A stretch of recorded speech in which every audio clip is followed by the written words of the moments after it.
Next हमारे पास short questions हैं। पहला शॉर्ट क्वेश्चन है define industrial chemistry and analytical chemistry. तो ब्रांचेस ऑफ केमिस्ट्री में से आपको पहले क्वेश्चन का आंसर मिलेगा।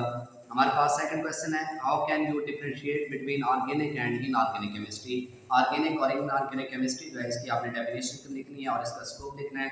ये भी आपको ब्रांचेस ऑफ केमिस्ट्री वाले टॉपिक में से आपको मिल जाएगा। तीसरा हमारे पास शॉर्ट क्वेश्चन है give the scope of biochemistry. Biochemistry का स्कोप लिखें, ठीक है जी।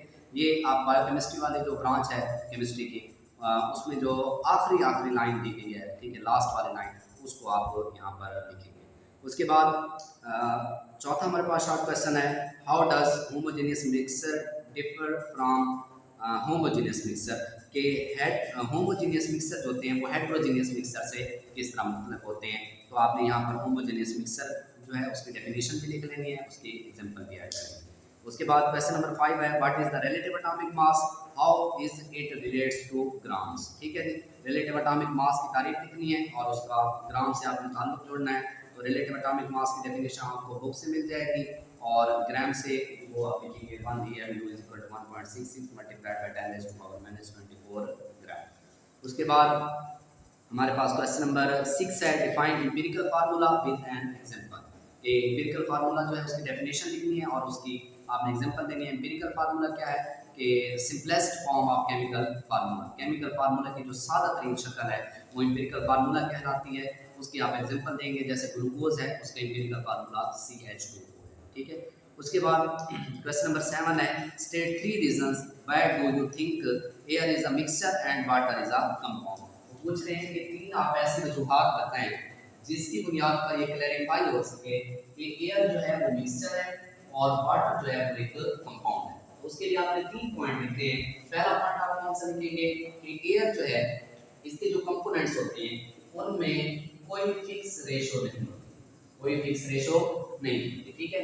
जबकि वाटर जो होती है पानी, ठीक है, इसके जो कंपोनेंट्स हैं इनके हाइड्रोजन और ऑक्सीजन इसके अज्जा हैं उनके मबैन फिक्स रेशो होती है, ठीक है जी।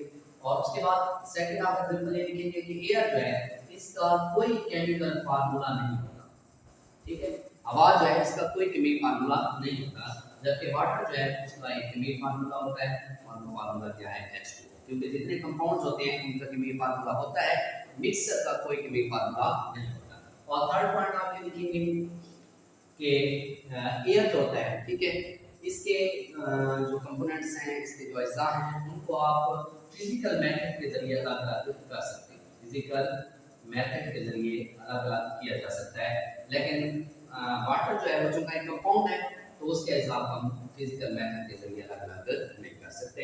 अगर आप ये पॉइंट ना लिखना चाहें, इससे भी ज़्यादा आसान पॉइंट लिखना चाहें तो आप यहाँ पर ये लिख सकते हैं कि एयर जो होती है इसके मेल्टिंग और बॉइलिंग पॉइंट होते हैं फिक्स नहीं होते, जबकि वाटर जो है इसका बॉइलिंग पॉइंट क्या होता है फिक्स, ठीक है।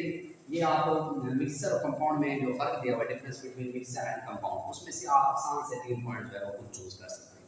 उसके बाद क्वेश्चन नंबर हमारे पास 8 है कि explain why are hydrogen and oxygen considered element wears water as a compound. कि हाइड्रोजन और ऑक्सीजन जो है ये एलिमेंट्स हैं जबकि वाटर जो है ये एक कंपाउंड है। तो देखिए हाइड्रोजन और ऑक्सीजन ये दोनों एलिमेंट्स हैं। हम पढ़ चुके हैं कि एलिमेंट्स जो हैं वो सेम एटम से मिलकर बनते हैं, ठीक है। जबकि दूसरी तरफ हमारे पास वाटर है, ये कंपाउंड है और कंपाउंड जो होता है वो तकरीबन डिफरेंट एटम से मिलकर बना होता है। यहाँ पर हाइड्रोजन और ऑक्सीजन दो डिफरेंट एटम्स हैं, ये आपस में मिलेंगे तो इससे वाटर बनेगा। जबकि हाइड्रोजन और ऑक्सीजन जो है एलिमेंट्स हैं और ये सेम टाइप ऑफ एटम से मिलकर बनेंगे। ये हमारे पास फर्स्ट पॉइंट है। सेकंड पॉइंट आप क्या लिख सकते हैं कि हाइड्रोजन और ऑक्सीजन जो एलिमेंट्स हैं इनको ऑर्डिनरी मेथड के जरिए हम सेपरेट नहीं कर सकते, जबकि वाटर जो है इसको ऑर्डिनरी मेथड के जरिए सेपरेट किया जा सकता है। जैसे अगर वाटर जो है उसमें से हम इलेक्ट्रिसिटी पास करें तो उसके नतीजे में हाइड्रोजन जो है वो वाटर जो है वो डिकम्पोज हो जाएगा, टूटेगा और उससे हाइड्रोजन और ऑक्सीजन पैदा होगा, ठीक है। उसके बाद हमारे पास क्वेश्चन नंबर 9 है कि what is the significance of the sample of an element. Element जो है उसको सैंपल में लिखने का फायदा क्या है, ठीक है। तो पहला जो हमारे पास सिग्निफिकेंस है इसकी वो ये है कि एक एलिमेंट है उसका अगर हम पूरा नाम लिखते हैं तो पूरा नाम लिखने में दुश्वारी होती है, ठीक है जी। वक्त ज़्यादा लगता है उसको लिखने में, ठीक है, और ये ज़रा मुश्किल काम भी होता है। तो आसानी के लिए हम क्या करते हैं कि वो जो एलिमेंट है उसका एक हर्फ दो हर्फ लिख लेते हैं, तो हमारे पास बात जो है वो मुकम्मल हो जाती है। तो पहले पॉइंट जो है वो ये है कि इससे कोई भी मतलब एलिमेंट है उसके नाम को समझने में आसानी होती है, नाम को एलिमेंट के नाम को लिखने में क्या हो जाती है, आसानी हो जाती है। दूसरा ये है कि एलिमेंट जो है उसका सिंबल हमें कोई भी केमिकल फार्मूला है उसको लिखने में मदद देता है। और तीसरा पॉइंट ये है कि जो मुख्तलिफ कंपाउंड्स होती हैं, ठीक है, मुख्तलिफ एलिमेंट्स के कंपाउंड्स, उनके केमिकल रिएक्शंस होती हैं, तो एक केमिकल रिएक्शन जो है उसको समझने में भी हमें मदद मिलती है। उसके बाद क्वेश्चन नंबर हमारे पास 10 है, state the reason soft drink is a mixture and water is a compound. यहाँ पर आप पॉइंट लिखेंगे कि components of soft drink has no fix ratio, ठीक है जी। यहाँ पर वाटर का आप वही लिखेंगे कि components of water has fix ratio, ठीक है जी। इस तरह आप यहाँ पर लिखेंगे कि soft drink not have any chemical formula. और तीसरा यहाँ पर आप ये लिखेंगे कि components of soft drink can be separated by physical method, ठीक है। यहाँ पर ये चीज़ आप चेंज कर देंगे, वाटर वाला पॉइंट लिखिए। क्वेश्चन नंबर हमारे पास 11 है कि classify the following into elements, compound and mixer. पहली चीज हमारे पास मौजूद है helium and hydrogen, helium and hydrogen. अब देखिए हीलियम जो है ये एलिमेंट है और हाइड्रोजन जो है ये एक से ज्यादा एटम से मिलकर बना है, इसलिए ये क्या चीज है, एक मॉलिक्यूल। उसके बाद सेकंड हमारे पास है कार्बन मोनोऑक्साइड CO, और हमारे पास सेकंड है कोबाल्ट, ठीक है जी। तो C भी अगर कैपिटल हो वो भी कैपिटल हो, तो ये कार्बन मोनोऑक्साइड का फार्मूला होगा अगर C कैपिटल है, और वो जो है इस्तेमाल है तो ये कोबाल्ट, ठीक है जी। कोबाल्ट का सिंबल है, कोबाल्ट एलिमेंट है, कार्बन मोनोऑक्साइड जो है ये एक मॉलिक्यूल है, एक कंपाउंड है, ठीक है जी। उसके बाद तीसरा हमारे पास है वाटर एंड मिल्क। आप पढ़ चुके हैं वाटर जो है ये कंपाउंड है, जबकि मिल्क जो है ये मिक्सचर है। इस तरह गोल्ड एंड ब्रास, गोल्ड जो है सोना, ये इसका सिंबल है, ये एलिमेंट है, जबकि ब्रास जो है पित्तल जिसे कहते हैं ये एक अलय है, और अलय का शुमार मिक्सचर में होता है। उसके बाद लास्ट हमारे पास है आयरन एंड स्टील। आयरन जो है ये अपना एलिमेंट है, इसका सिंबल जो है वो Fe है, जबकि दूसरा हमारे पास स्टील है, स्टील अलय है और अलय का शुमार किसमें होता है, मिक्सचर। उसके बाद 12वां हमारे पास क्वेश्चन है define atomic mass unit, why is it needed. ये एटॉमिक मास यूनिट की तारीफ करनी है, और उसकी टॉपिक जो आपने पढ़ा था उसकी पहली 2 लाइनें हैं, तो यहाँ पर आप देख सकते हैं। उसके बाद हमारे पास क्वेश्चन नंबर 13 है कि state the nature and name of the substance form by combination of the following. पहला हमारे पास ऑप्शन है जिंक प्लस कॉपर। देखिए जिंक और कॉपर जो है, ठीक है, जब ये आपस में मिलते हैं तो इनके मिलने से ब्रास बनता है, ठीक है। ब्रास जो है ये अलय है, और अलय का शुमार किसमें होता है, मिक्सर, ठीक है। सेकंड हमारे पास है water plus sugar, water plus sugar.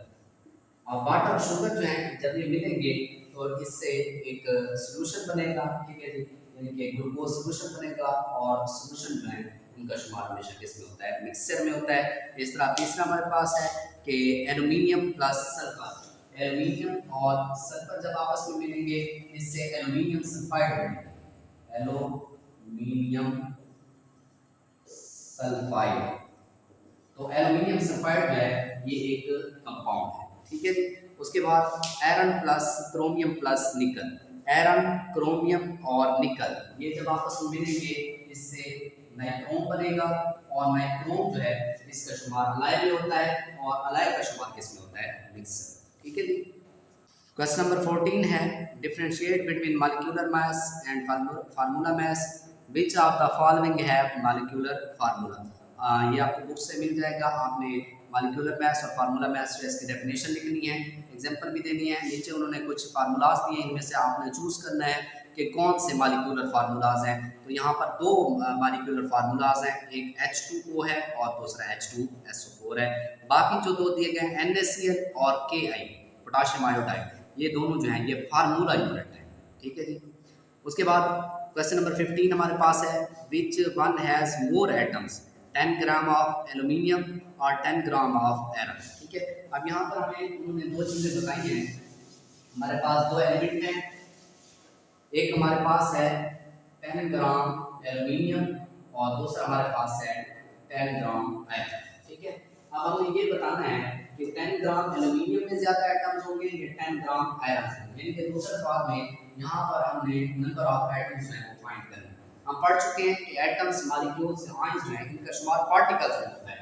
अगर आपने नंबर ऑफ पार्टिकल्स फाइंड करने हो किसी भी सब्सटेंस के अंदर, तो उसके लिए हमारे पास फार्मूला है number of moles multiplied by Avogadro number. कि नंबर ऑफ मोल्स को एवोगैड्रो नंबर के साथ मल्टीप्लाई करें, आपके पास नंबर ऑफ पार्टिकल्स आ जाएंगे। अब इस सिचुएशन में हमारे पास नंबर ऑफ मोल्स नहीं है, हमारे पास सिर्फ दोनों एलिमेंट जो है उनका मास दिया गया है। तो हम क्या करेंगे, पहले नंबर ऑफ मोल्स मालूम करेंगे। नंबर ऑफ मोल्स मालूम करने के लिए हमारे पास दिया क्या है, mass of substance over molar mass of substance. जो कि शय है उसके मास और उसके मोलर मास को डिवाइड करेंगे और उसको फिर एवोगैड्रो नंबर के साथ हम मल्टीप्लाई करेंगे, आपके पास नंबर ऑफ मोल्स आ जाएंगे। अब यहाँ पर हमारे पास 10 ग्राम एल्यूमिनियम, आप एल्यूमिनियम का मास तो हमें दिया गया है 10 ग्राम, मोलर मास खुद मालूम करेंगे। तो एल्यूमिनियम जो है उसका जितना एटॉमिक मास होगा उसको हम ग्राम में लिखेंगे तो वो मोलर मास आ जाएगा। एल्यूमिनियम का एटॉमिक मास कितना है 26 Anu, इसको जब आप 26 ग्राम लिखेंगे तो ये एल्यूमिनियम का मोलर मास होगा। आप मास दर्ज करें, मोलर मास दर्ज करें, उसको एवोगैड्रो नंबर के साथ मल्टीप्लाई करें, आपके पास एक वैल्यू आएगी। उसके बाद आपने आयरन के लिए भी इक्वल या इस्तेमाल करना है, ठीक है। Number of moles multiplied by Avogadro number, number of moles मालूम करेंगे आयरन में, आयरन का मास कितना है 10 ग्राम, आयरन जो है इसका मोलर मास हम मालूम करेंगे, इसका एटॉमिक मास है तकरीबन 56 Anu, इसको ग्राम में लिखेंगे 56 ग्राम बनेगा। अब ये 56 ग्राम ये आयरन का मोलर मास है, ठीक है। आप यहां पर वैल्यूज पुट करके एवोगैड्रो नंबर के साथ मल्टीप्लाई करेंगे, आपके पास आयरन जो है उसमें नंबर ऑफ एटम्स आएंगे, ठीक है। आप दोनों का कंपैरिजन करेंगे और इससे फिर आप बता सकेंगे कि किस में 10 ग्राम एल्यूमिनियम में एटम्स ज्यादा है या 10 ग्राम आयरन।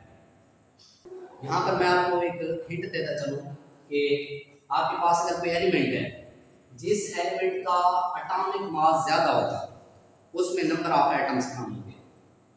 जिस एलिमेंट का एटॉमिक मास ज्यादा होगा उसमें नंबर ऑफ एटम्स क्या होंगे, कम। अब देखिए एल्यूमिनियम और आयरन में से किसका एटॉमिक मास ज्यादा है, आयरन का, तो आयरन जो है उसमें नंबर ऑफ एटम्स कम, ठीक है। इस तरह का कोई भी मॉलिक्यूल दिया हुआ है तो आप कंपैरिजन करें दोनों मॉलिक्यूल्स में से, जिस मॉलिक्यूल का मॉलिक्यूलर मास ज्यादा होगा उसमें नंबर ऑफ मॉलिक्यूल्स कम होगा। इस तरह अगर आपके पास कोई फार्मूला यूनिट्स दिए गए, उन दोनों फार्मूला यूनिट्स के फार्मूला मासेस का आप कंपैरिजन करें, जिस फार्मूला यूनिट का फार्मूला मास ज्यादा होगा उसमें नंबर ऑफ आयंस जो है वो क्या होंगे, कम होंगे, नंबर ऑफ फार्मूला यूनिट्स कम, ठीक है। हमारे पास सेकंड क्वेश्चन जो है वो भी इसी से रिलेट करता है। क्वेश्चन नंबर 16 है कि which one has more molecules 9 gram of water और 9 ग्राम ऑफ शुगर, ठीक है। इसका भी आप एक फार्मूला इस्तेमाल करके आप इसको हल कर सकते हैं। क्वेश्चन नंबर 15 जो है, sorry question number 17, which one has more formula units, इसको भी आपने इसी मेथड के जरिए हल कर लेना है। और क्वेश्चन नंबर हमारे पास 18 है होमोएटॉमिक और हेटेरोएटॉमिक मॉलिक्यूल्स में हमने डिफरेंशिएट करना है, ये हम मॉलिक्यूल्स वाले टॉपिक में तफसील से पढ़ चुके हैं। क्वेश्चन नंबर 19 हमारे पास है, लास्ट शॉर्ट क्वेश्चन है कि in which one of the following the number of hydrogen atom is more. Question number 19 जो है इसमें हमें बताना है कि किसमें हाइड्रोजन एटम्स की तादाद ज़्यादा है। हमारे पास जो डेटा दिया गया है उसमें हमारे पास है 2 moles of HCl, 2 moles of HCl और सेकंड हमारे पास है जी 1 mole of NH3, 1 mole of NH3। हमारे पास 2 मोल ऑफ HCl है और 1 मोल ऑफ NH3 है। बुक वालों ने हमें एक हिंट भी दिया है कि 1 mole of a substance contain as much number of moles of atoms as are in one molecule of a substance, कि एक जो मॉलिक्यूल है उसमें जितने नंबर ऑफ मोल्स होंगे उतने उसके हाइड्रोजन एटम होंगे। अब देखिए HCl है, यहाँ पर HCl में एक हाइड्रोजन का एटम है लेकिन नंबर ऑफ मोल्स कितने हैं 2 है हमारे पास, तो हाइड्रोजन के हमारे पास कितने एटम होंगे 2। और NH3 जो है इसका 1 मोल है और 1 मोल जो है उसमें हाइड्रोजन के कितने एटम्स हैं 3। तो हमारे पास करेक्ट आंसर क्या आएगा कि 1 mole of NH3 has 4 hydrogen atoms, ठीक है।